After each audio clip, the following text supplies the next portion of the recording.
Bismillah, Assalamualaikum warahmatullahi wabarakatuh.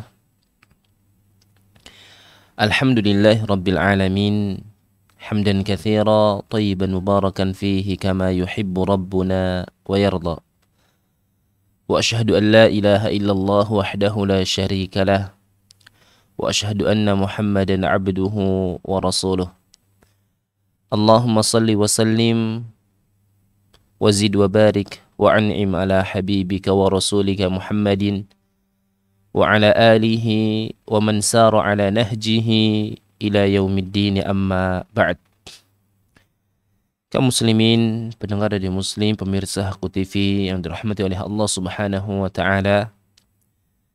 Kita bersyukur kepada Allah Subhanahu wa taala atas limpahan nikmat yang Allah berikan kepada kita dengan beragam macamnya dan banyak jumlahnya.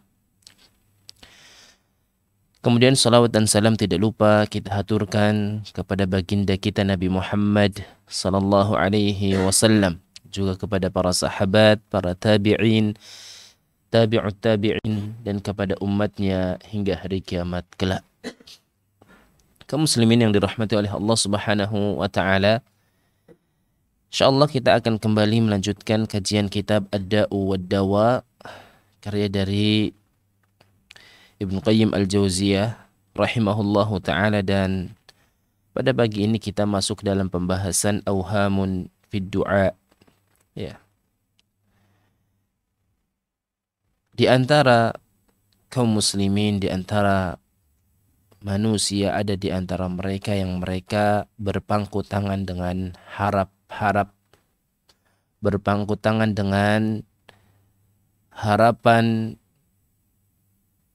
dan amalan yang kecil, yang sedikit, yang digambarkan dengan keutamaan yang sangat besar.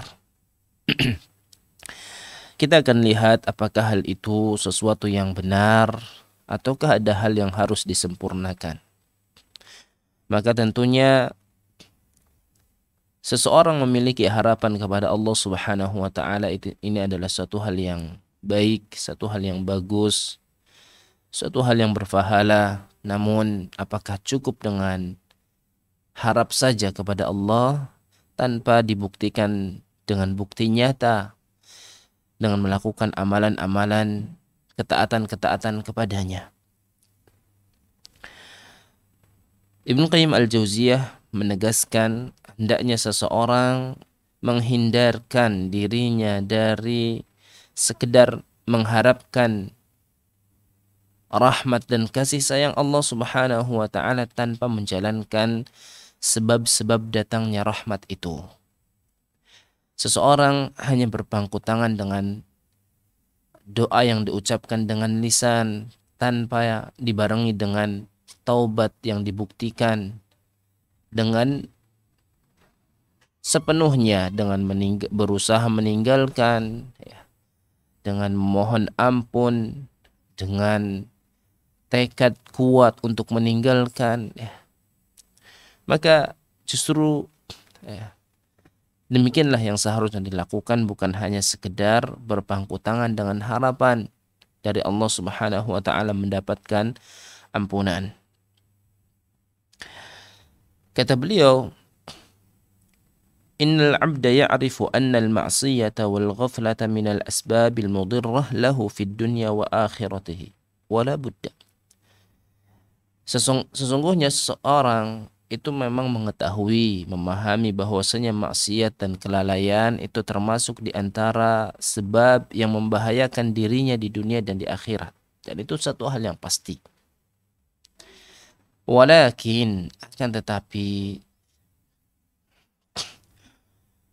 seseorang juga berpangku tangan bil ittikali ala afillahi wa maghfiratihi, dengan memasrahkan kepada ampunan dan maghfirah Allah Subhanahu wa taala, kepada pemaafan Allah Subhanahu wa taala.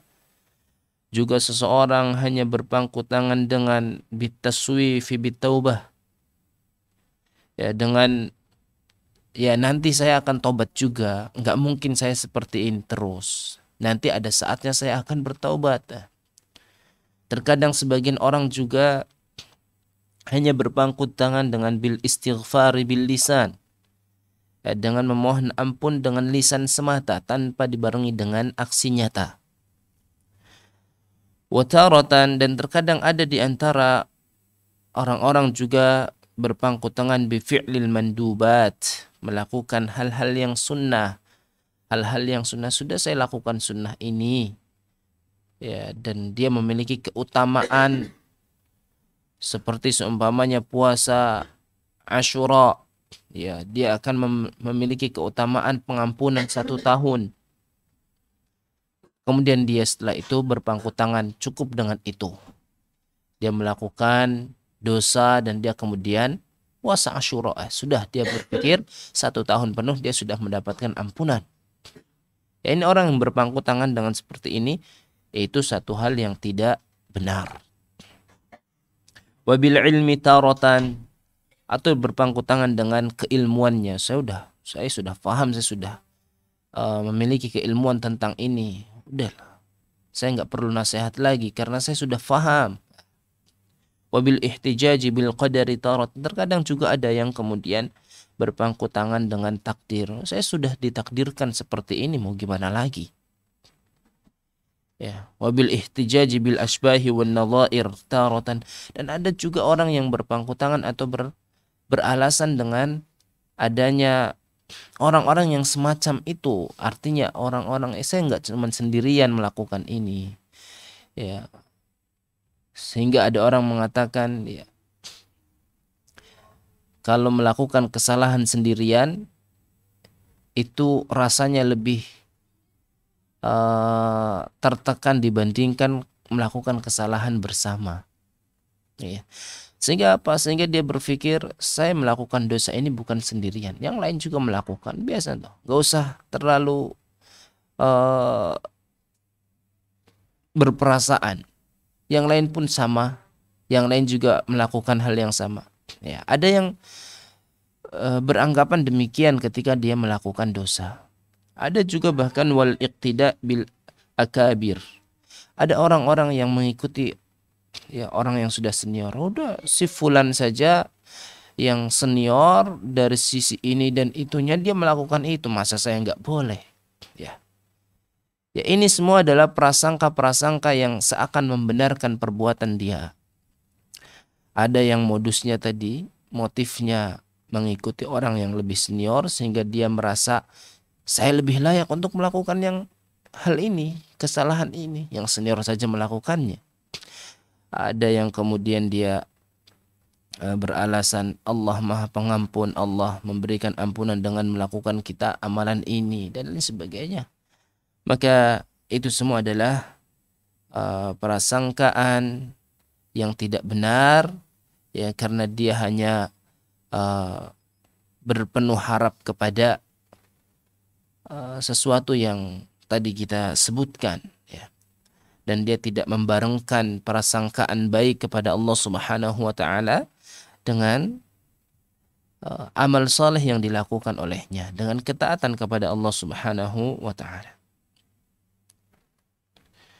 Wa katsirun minan nas yadhunnu annahu law fa'ala ma fa'ala thumma qala astaghfirullah zala atharu dhunub. Gak sedikit, kata Ibnu Qayyim, orang yang beranggapan bahwa seandainya saya melakukan ini dan itu dari perbuatan dosa-dosa, kemudian saya mengucapkan astaghfirullah, maka dosa itu akan hilang seketika. Ini gak sedikit yang beranggapan demikian, ya. Cukup dengan lisan astaghfirullah, maka kemudian dosa itu hilang.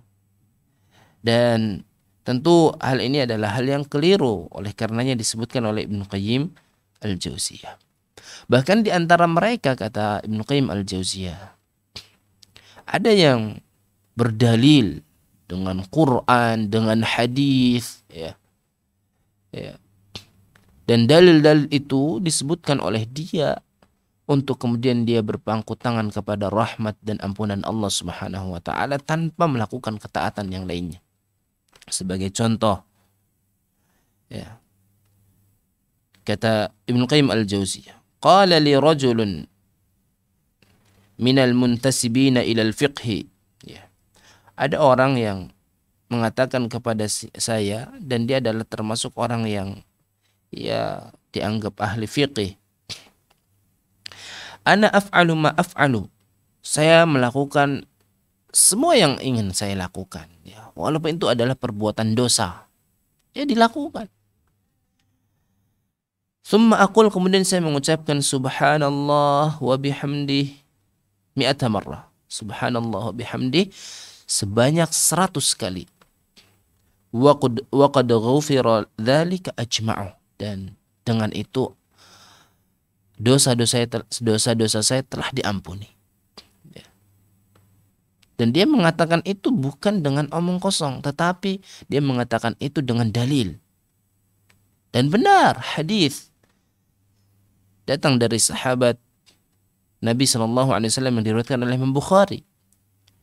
Nabi mengatakan, man qala fi yaumin subhanallah wa bihamdih mi'ata marrah.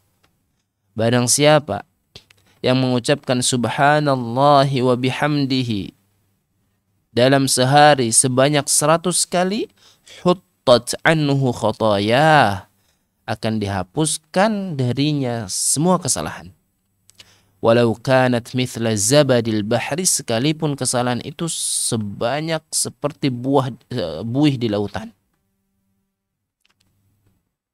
Maka kemudian dia melakukan semuanya apa yang dia inginkan. Kemudian dia ucapkan subhanallah wa bihamdi 100 kali. Udah. Dia melakukan dosa ya dia lakukan. Dia meninggalkan kewajiban ya dia tinggalkan. Karena dia berpikir cukup penebusan dosa dengan subhanallah wa bihamdih dalam sehari 100 kali. Ya. Maka kalau kita lihat dia berdalil. Ya. Kalau kita lihat dia berdalil. Bukan berarti Ibnu Qayyim kemudian menyalahkan zikir ini, tidak. Tetapi yang dikritisi adalah orang yang melakukan segalanya yang dia inginkan, mengikuti hawa nafsunya, kemudian dia berpangku tangan dengan ucapan subhanallah wa bihamdi 100 kali sudah selesai. Allah ampuni. Ada yang lainnya juga mengatakan kepada beliau, Ibnu Qayyim belum mengatakan, ya, ada penduduk Mekah yang mengucapkan nahnu idza fa'ala ahaduna ma fa'al, kami ini kalau di antara kami ada yang melakukan suatu perbuatan dosa apapun itu, kemudian ightasala wa tafa bil baiti usbu'an wa qad muhiya anhu dzalik. Ya. Kemudian dia mandi dan dia tawaf di Ka'bah sebanyak 7 putaran, maka wa qad muhiya anhu dzalik, dosanya akan dihapus begitu saja. Dia berpangku tangan dengan tawaf 7 kali. Dosa apa? Semua dosa, segala dosa. Dia tawaf, melakukan dosa. Tawaf lagi, melakukan dosa lagi. Dia berpikir udah, itu udah selesai. Urusan dosa kemarin udah selesai. Ada yang semacam ini. Ada yang lain juga mengatakan, dia mengatakan berdasarkan hadis Nabi sallallahu alaihi wasallam,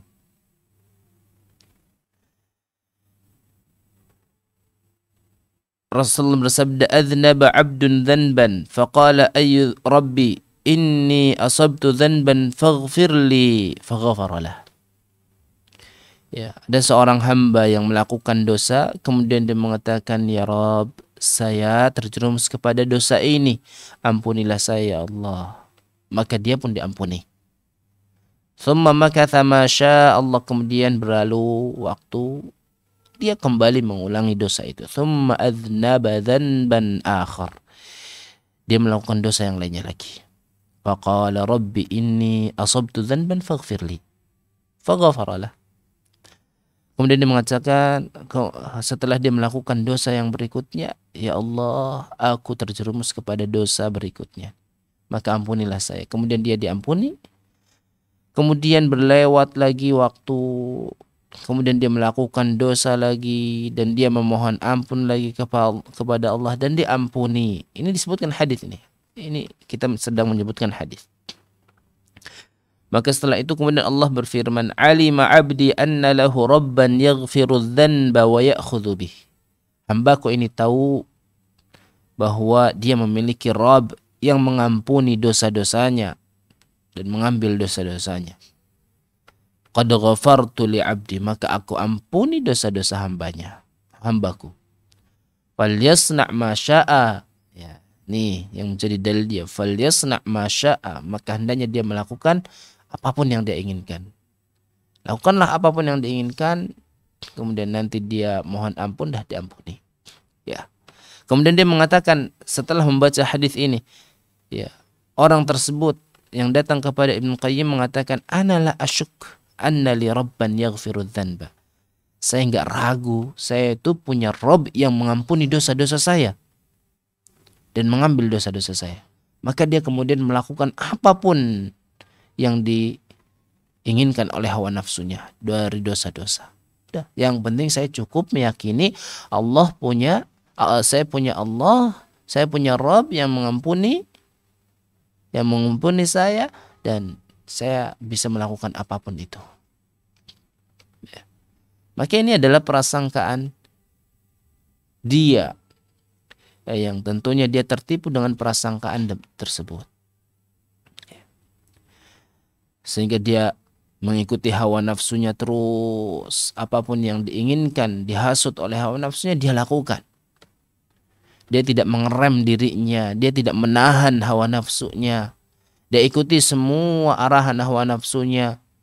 Kemudian setelah itu dia cukup, ya Rabb ighfirli, ya Allah, wahai Rabbku, ampunilah saya. Maka Allah akan ampuni. Dia berpangku tangan dengan demikian. Dengan cukup dia mengucapkan astaghfirullah, ya Allah ampunilah saya, dan kemudian dia beranggapan begitu saja Allah akan memberikan ampunan kepadanya. Kata beliau, wa hadza ad-darbu minan nas qad ta'allaqa bi nususin min ar-raja. Ya, ini adalah contoh orang-orang yang ya memiliki pengharapan yang dikaitkan dengan nas-nas, dikaitkan dengan dalil-dalil yang tadi kita sebutkan. Wattakala alaih, dan dia kemudian udah berpangku tangan dengan dalil-dalil tadi, udah selesai. Melakukan sebagaimana yang disebutkan dalam dalil. Subhanallah bihamdi 100 kali, semua yang dia lakukan dari dosa-dosa akan diampuni. Ya. Dia kalau di tanah haram dia mandi, dia kemudian tawaf 7 putaran, udah selesai. Apapun yang dia inginkan dari hawa nafsu yang dia ikuti, Allah ampuni. Apapun yang dia ikuti dari hawa nafsu, kemudian dia cukup Allahumma gfirli. Dah selesai. Dia dianggap bahwa semua urusan sudah selesai, dosa Allah ampuni. Ya. Ini ada di antara orang-orang yang demikian. Dan ketika ada orang yang menasehati dia, udah selesailah dari melakukan keburukan ini, jangan kau ikuti hawa nafsu, jangan engkau senantiasa melampiaskan apa yang jadi hasrat, dah rem, tahan. Ketika dinasihati demikian, maka keluar dalil-dalil yang tadi dia yang tadi kita sebutkan. Ya, cukup saya akan mengucapkan subhanallah bihamdi 100 kali, dan itu saya lakukan setiap hari. Nah, jadi ya, yang saya lakukan dari dosa-dosa sudah Allah ampuni dengan ini. Ya, sehingga ada di antara orang-orang yang demikian. Bahkan lebih-lebih lagi yang lebih mengherankan lagi dalam masalah ini, ya, gharaibun wa ajaibun, hal yang sangat ucapan mereka yang sangat gharib, yang sangat aneh dan menakjubkan sekali, ya. Yang mengherankan, bukan menakjubkan, yang mengherankan sekali. Ada yang mengatakan at-tanazzuhu minadz-dzunubi jahlun bi si'ati 'afwillah. Yang meninggalkan, menjauhkan diri dari dosa, itu adalah perbuatan jahlun, kata dia. Perbuatan ketidaktahuan dengan luasnya pengampunan Allah. Jadi kalau kita menjauhkan diri dari perbuatan dosa, kata dia, ini orang ya dia tidak tahu kalau Allah itu Maha Pengampun. Jadi standar dia adalah ketika orang itu tahu bahwa Allah Maha Pengampun, dia melakukan berbagai macam dosa. Baru ketika dia melakukan berbagai macam dosa, ini orang pinter ini. Ini orang berilmu ini. Di mana letak keilmuannya? Dia tahu bahwa Allah Maha Pengampun sehingga dia melakukan segalanya. Nah, ini kata Ibnu Qayyim, ini adalah ucapan yang sangat mengherankan sekali. Ada ucapan yang lain, tarkudz dzunub jur'atun ala maghfiratillahi wastisgharun laha.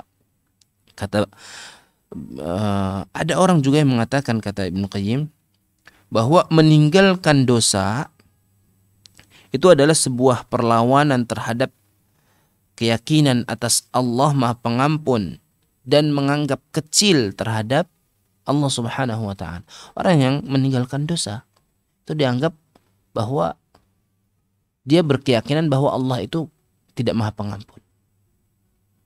Ini saking lebih ekstrim lagi dari yang tadi. Kalau tadi ya dia masih melakukan amalan-amalan, ya. Dia masih melakukan amalan-amalan, kemudian dia berpikir dengan amalan itu dia bisa melakukan apapun dan Allah akan ampuni. Tapi yang ini lebih ekstrim. Meninggalkan dosa itu suatu kesalahan, ya.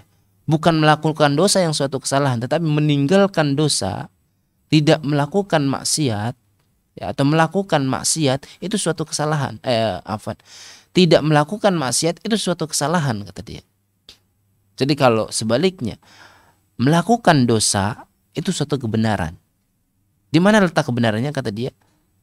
Ya, kata dia letak kebenarannya adalah ketika dia melakukan dosa berarti dia berkeyakinan Allah Maha Pengampun. Ya. Jadi logikanya dibalik sama dia. Na'udzubillah dari keadaan kita berkeyakinan dan berprasangka demikian. Sehingga kita meninggalkan segala macam ketaatan kepada Allah dan melakukan segala pelanggaran terhadap aturan Allah Subhanahu wa Ta'ala. Ibnu Hazm mengatakan, ya, ra'aitu ba'da haula yaqul fi du'aihi. Saya melihat sebagian dari mereka mengucapkan dalam doanya. Ya, orang-orang yang beranggapan seperti yang tadi kita sebutkan itu, dalam doanya mereka mengucapkan, kata Ibnu Hazm, Allahumma inni a'udzubika minal ismah. Ya Allah, aku berlindung kepadamu dari bebas dari kesalahan. Ya, jadi nggak mau bebas dari kesalahan justru. Dan dia meminta kepada Allah supaya dia tidak bebas dari kesalahan. Kalau kita harusnya memohon kepada Allah, ya Allah minta hidayah supaya saya ditunjukkan kepada kebaikan, ya dihindarkan dari keburukan. Kalau dia, ya Allah saya minta kepadamu supaya saya tidak bebas dari kesalahan. Ya, seakan ya Allah saya memohon kepadamu supaya saya diarahkan kepada keburukan. Ya, di antara mereka ada yang berdoa di dalam doanya demikian, kata Ibnu Hazm. Maka hal ini adalah keadaan orang-orang yang sedang tertipu, ya, dan na'udzubillah kita berlindung kepada Allah dari keadaan demikian.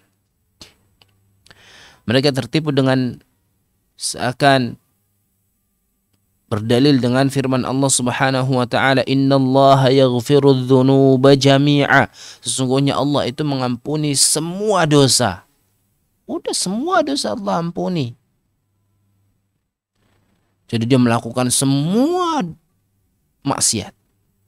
Kenapa? Ya Allah juga akan mengampuni semua dosanya. Dia berdalil.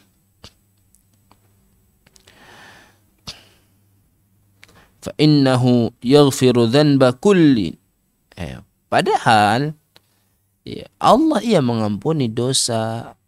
Semua dosa adalah diampuni, tetapi untuk siapa? Untuk orang yang bertaubat, dan dengan taubat yang betul-betul taubat, meninggalkan dan bertekad untuk tidak mengulangi, ya, dan memohon ampun, memohon maaf jika berkaitan dengan hak adami, bukan yang sekedar beranggapan Allah maha pengampun, sudah selesai. Tidak.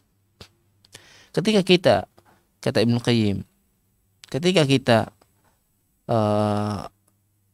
beranggapan dengan ayat ini bahwa Allah mengampuni semua dosa, maka termasuk di dalamnya dosa syirik.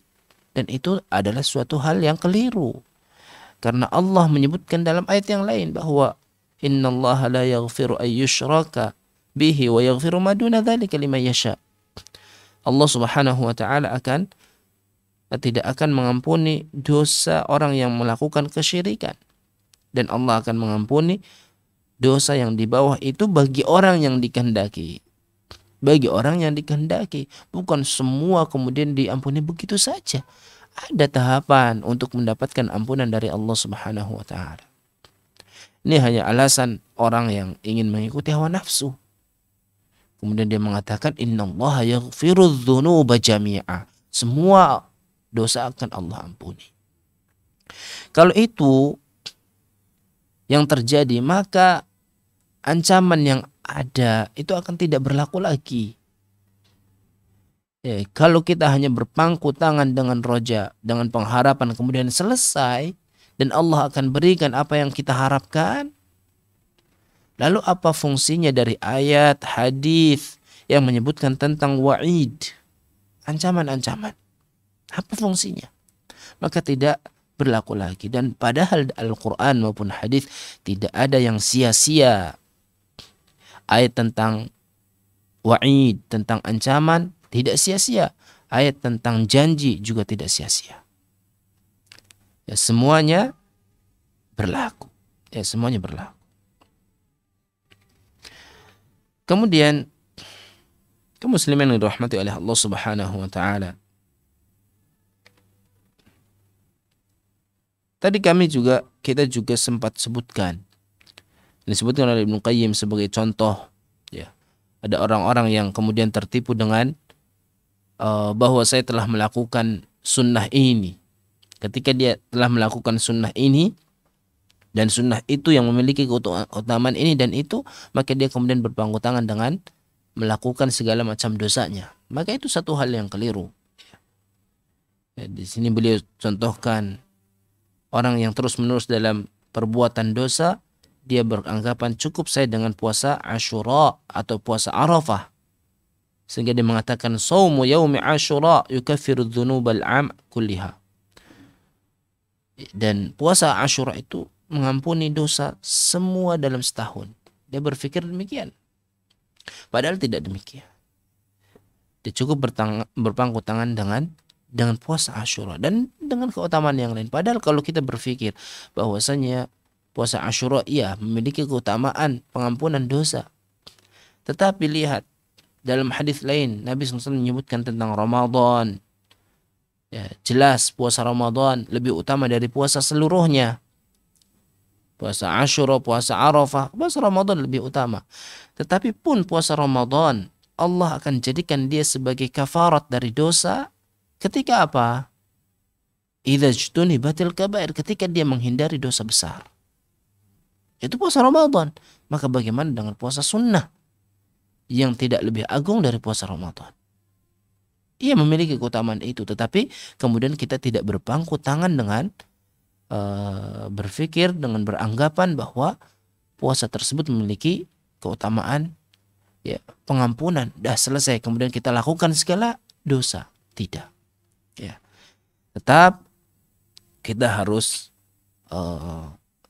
melakukan hal-hal yang lainnya sehingga Allah Subhanahu wa taala memberikan pengampunan dengan sepenuhnya.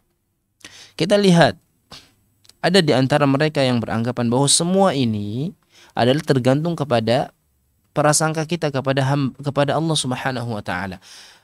Ketika Allah Subhanahu wa taala berfirman di dalam hadis qudsi, Ya. Dan ini hadis yang sahih.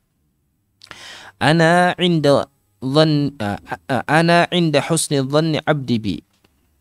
Ana inda dhanni 'abdi bi falyadhunnu bi ma syaa. Saya sesuai dengan prasangka hambaku. Maka hendaknya seorang hamba itu berprasangka kepadaku apapun itu. Apa yang dia kehendaki. Sehingga dia beranggapan, kalau gitu saya berprasangka bahwa Allah akan mengampuni saya. Dia melakukan dosa, kemudian dia hadirkan prasangka Allah ampuni saya. Kemudian dia dosa lagi, Allah ampuni saya. Dosa lagi, Allah ampuni saya. Udah, akan seperti itu. Padahal tidaklah demikian. Iya, bahwa prasangka itu Allah sesuai dengan prasangka hambanya. Iya. Tetapi anna husna dhanni innama yakunu ma'al ihsan, kata Ibnu Qayyim. Bahwasannya prasangka yang baik kepada Allah itu harusnya ya ma'al ihsan, juga diiringi dengan kebaikan pula, bukan dengan sekedar prasangka praduga yang ada di dalam benak. Prasangka yang benar, ya, husnudzan kepada Allah yang benar adalah husnudzan yang dibarengi dengan aksi nyata perbuatan amal soleh, kebaikan, bukan hanya sekedar husnudzan kemudian ya sudah selesai, berprasangka kepada Allah dah selesai. Yang benar semuanya yang tadi kita sebutkan, Allah Maha Pengampun, Allah Maha Penyayang, Allah memberikan ampunan ketika kita melakukan puasa Asyura, puasa Arafah, kemudian ketika kita mengucapkan subhanallah walhamdulillah, subhanallah wa bihamdi, ya. Kemudian ketika kita mengucapkan Allahumma ghfirli, ya, itu semua kita tidak berpangku tangan dengan itu saja, tetapi yang benar adalah kita melakukan itu dan kemudian kita iringkan juga dengan kebaikan-kebaikan yang lain, dengan ketaatan-ketaatan kepada Allah Subhanahu wa taala. Bukan kemudian kita selesai cukup dengan berprasangka yang baik kepada Allah. Enggak. Kita berprasangka innama yakunu ma'al ihsan. Berprasangka baik itu adalah prasangkaan yang dibarengi dengan perbuatan baik. Sebaliknya, wa ammal musii'u al-musirru 'alal kaba'iri wadh-dhulmi wal mukhalafat. Sebaliknya, orang yang melakukan keburukan terus-menerus, dosa besar, kezaliman, ya, dan mukhalafat, ya, melanggar aturan-aturan Allah Subhanahu wa taala, ya. Itu semua adalah tamna'uhu min husni dhanni bi rabbih. Justru itu menghalangi seseorang berprasangka baik kepada Allah Subhanahu wa taala. Jadi ketika orang kemudian melakukan dosa, kemudian dia berprasangka, anggapan dia saya berprasangka baik kepada Allah, Allah akan ampuni saya. Hal itu justru tamna'uhu min husni dhanni. Terus menerus dalam dosa itu menghalangi seseorang di dalam berprasangka baik kepada Allah Subhanahu wa taala. Wa ahsanun nasi dhannan bi rabbih atwa'uhum lahu. Sebaik-baik orang yang berprasangka baik kepada Allah, ya. Sebaik-baik orang yang berprasangka baik kepada Allah adalah dia atwa'uhum lahu. Adalah orang yang paling taat di antara mereka, di antara manusia. Kepada siapa? Kepada Allah. Jadi husnudzan itu berbanding lurus dengan ketaatan. Ya, bukan berbanding terbalik. Ya, tetapi husnudzon itu berbanding lurus dengan ketaatan. Semakin seseorang itu husnudzon kepada Allah, maka semakin dia melakukan ketaatan kepada Allah Subhanahu wa taala. Ya. Berarti kita lihat itu bukan orang yang berpangku tangan dengan praduga saja, dengan prasangka saja. Ya. Tetapi dia adalah orang yang melakukan aksi nyata dalam ketaatan kepada Allah Subhanahu wa taala. Hasan Al-Basri mengatakan, innal mu'min ahsana dhanna bi rabbih fa ahsana al-amal. Sesungguhnya seorang mukmin ketika dia berhusnudzon, berprasangka baik kepada Rabbnya, fa ahsana al-amal, maka dia akan bagus juga amal perbuatannya. Sebaliknya, wa innal fajira, dan sesungguhnya pelaku dosa, asa adzanna bi rabbih, sejatinya dia sedang berprasangka buruk kepada Rabbnya, fa asa al-amal, maka akan berlanjut pula amalannya buruk. Maka sekali lagi husnudzon itu berbanding lurus dengan kebaikan. Kalau dia husnudzon kemudian dia tidak melakukan kebaikan, maka sama saja dia tidak melakukan husnudzon. Sejatinya dia tidak sedang melakukan husnudzon kepada Allah Subhanahu wa taala. Kita lihat contoh ya pada ucapannya ya Nabi Ibrahim alaihi salam. Nabi Ibrahim alaihi salam tentunya kita tahu ceritanya diabadikan di dalam Al-Quran. Di antaranya dalam surat As-Saffat.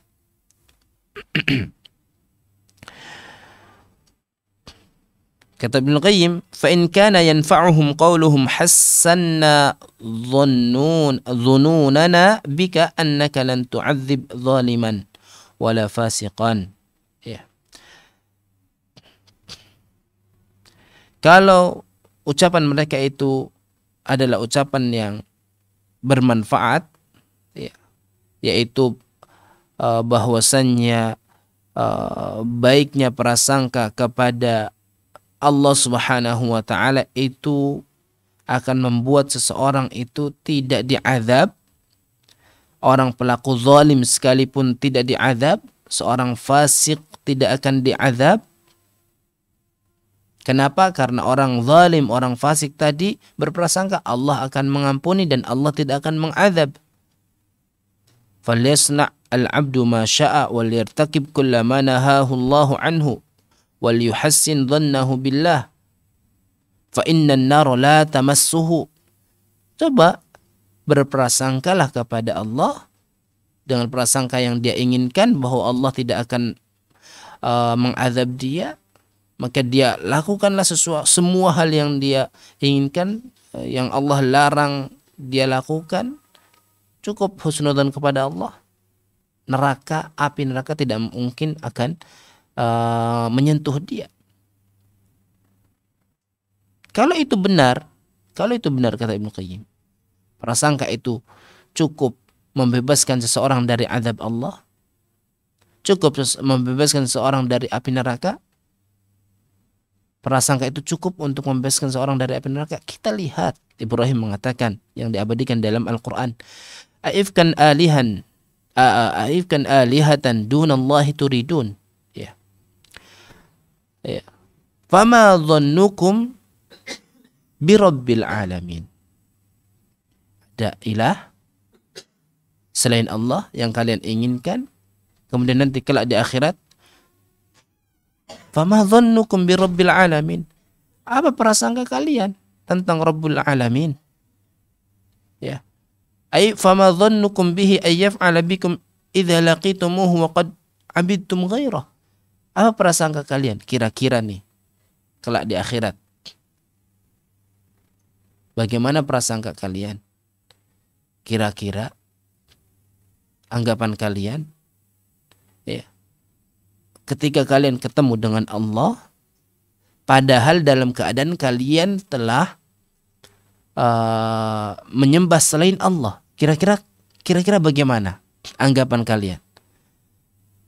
Ya pastinya kita akan beranggapan, dia akan beranggapan Allah akan mengazab. Kenapa? Ya karena dia tidak melakukan ketaatan kepada Allah. Di dunia mungkin dia mengatakan dia melakukan segala apapun yang dia inginkan dari maksiat. Kemudian dia berprasangka Allah akan mengampuni. Ya kalau prasangka itu benar, kira-kira kelak ketika di hadapan Allah dalam keadaan demikian melakukan segala kesalahan, dan itu dicontohkan oleh Ibnu Qayyim dengan kisahnya Nabi Ibrahim. Kira-kira kalian akan berprasangka apa dalam keadaan demikian?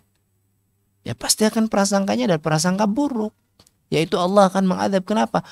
Karena itulah yang dilakukan ketika di dunia. Akan sulit kita untuk sejalan bahwa kita melakukan kesalahan, kemudian kita dalam keadaan melakukan kesalahan berprasangka akan dimaafkan.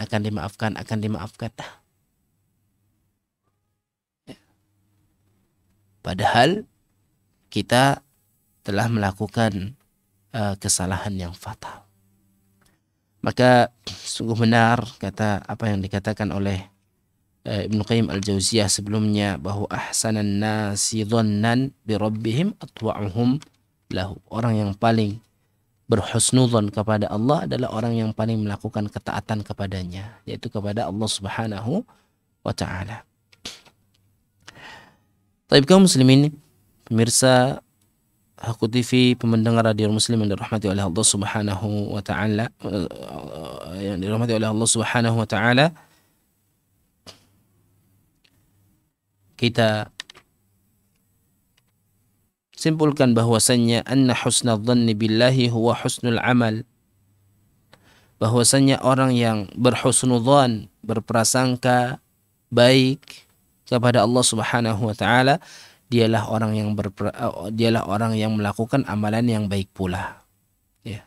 Dialah orang yang melakukan amalan baik pula, bukan yang kemudian berpangku tangan dengan pengharapan kepada Allah Subhanahu wa taala tanpa dibarengi dengan amal kebajikan yang seharusnya dilakukan. Maka husnul dhanni ma'a ittiba'il hawa ajizun. Husnul dhan yang dibarengi dengan mengikuti hawa nafsu, bukan mengikuti dengan kebaikan. Husnul dhan diikuti dengan hawa nafsu. Ya, dia melakukan maksiat, kemudian husnudzan, kemudian melakukan maksiat lagi, Allah akan ampuni, melakukan lagi, dia berpikir Allah akan ampuni lagi, dia melakukan lagi. Maka itu adalah ajizun, kelemahan. Kelemahan apa? Kelemahan akal yang gak masuk logikanya. Ya. Sebagaimana Nabi SAW menyebutkan dalam sebuah hadis, al-kayyisu man dana nafsahu wa amila lima ba'dal maut, wal ajizu man atba'a nafsahu hawaha wa tamanna 'ala Allah.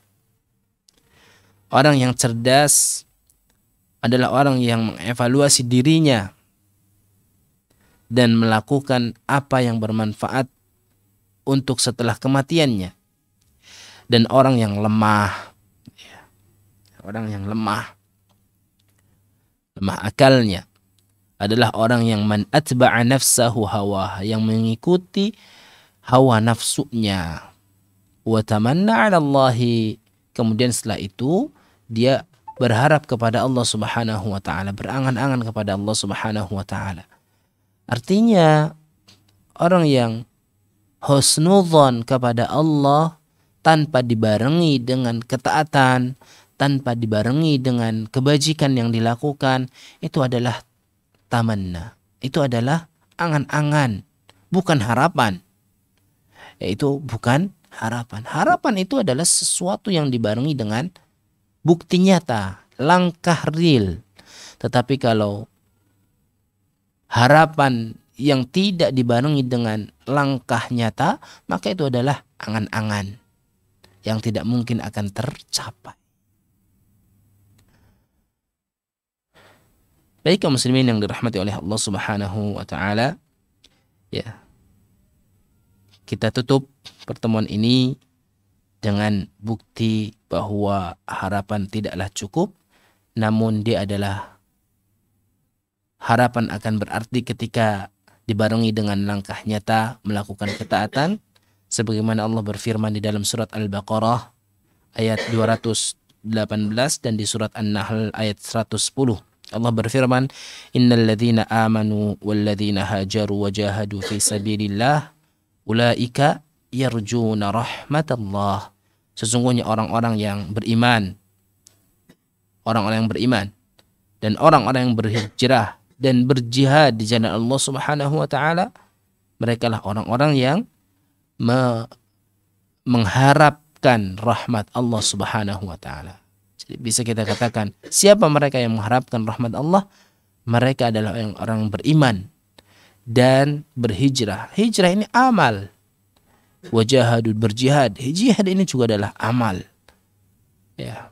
Maka bukan hanya orang yang berprasangka saja, tapi mereka adalah orang yang beramal.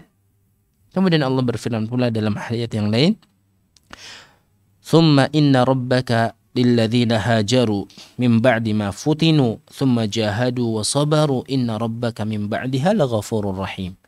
Sesungguhnya Rabbmu bagi mereka orang-orang yang berhijrah, yang setelah mereka diderita oleh cobaan, kemudian mereka berjihad dan bersabar, sesungguhnya Rabbmu min ba'diha laghafurur rahim. Setelah itu, setelah apa itu? Setelah melakukan hijrah, diberikan cobaan, bersungguh-sungguh, bersabar, itu semua adalah amal. Min ba'diha laghafurur rahim. Setelah itu baru Allah akan memberikan ampunan dan rahmatnya. Maka ampunan dan rahmatnya Allah Subhanahu wa taala sejalan dengan apa yang kita lakukan dari ketaatan kepadanya. Hendaknya kita tidak berpangku tangan dengan doa lisan semata tanpa realisasi dalam kehidupan nyata kita dengan melakukan kebajikan-kebajikan, dengan melakukan ketaatan-ketaatan kepada Allah Subhanahu wa taala.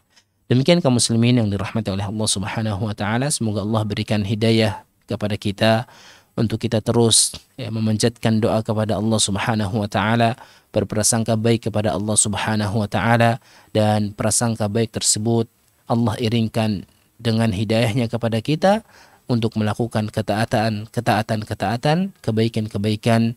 Dengannya kita betul-betul menjadi orang yang berharap, bukan orang yang sekedar berangan-angan. Kurang dan lebihnya kami mohon maaf. Kita tutup pertemuan ini dengan doa kafaratul majlis. Subhanakallahumma bihamdik, asyhadu an la ilaha illa anta, astaghfiruka wa atubu ilaik. Wal 'afu minkum. Assalamualaikum warahmatullahi wabarakatuh.